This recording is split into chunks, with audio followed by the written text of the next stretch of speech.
perforate ang hymen niya. So, naipon yung dugo sa puwerta. Okay. Okay. 9 years old to, 9 going 10. So, itong mga kasong ng imperforate hymen, importante ma-discover yan. Kasi, malalaman nyo na lang yan kasi hindi siya, merong, how do you call that? May harang na yung paglabas ng dugo, paglabas na hindi makalabas. Biglang sasakit ang tiyan or hindi makaihi.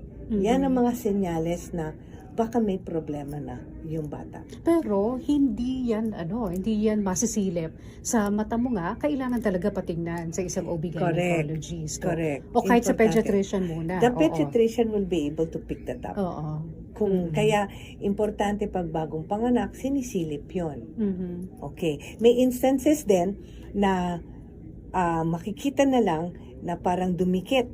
May gamot naman yan na pwedeng bumuka. Dumikit yung hymen niya? Yes. Oo. Ang tawag doon, or not hymen, but the labial adhesions na hindi mo na makikita yung butas. Okay, oo.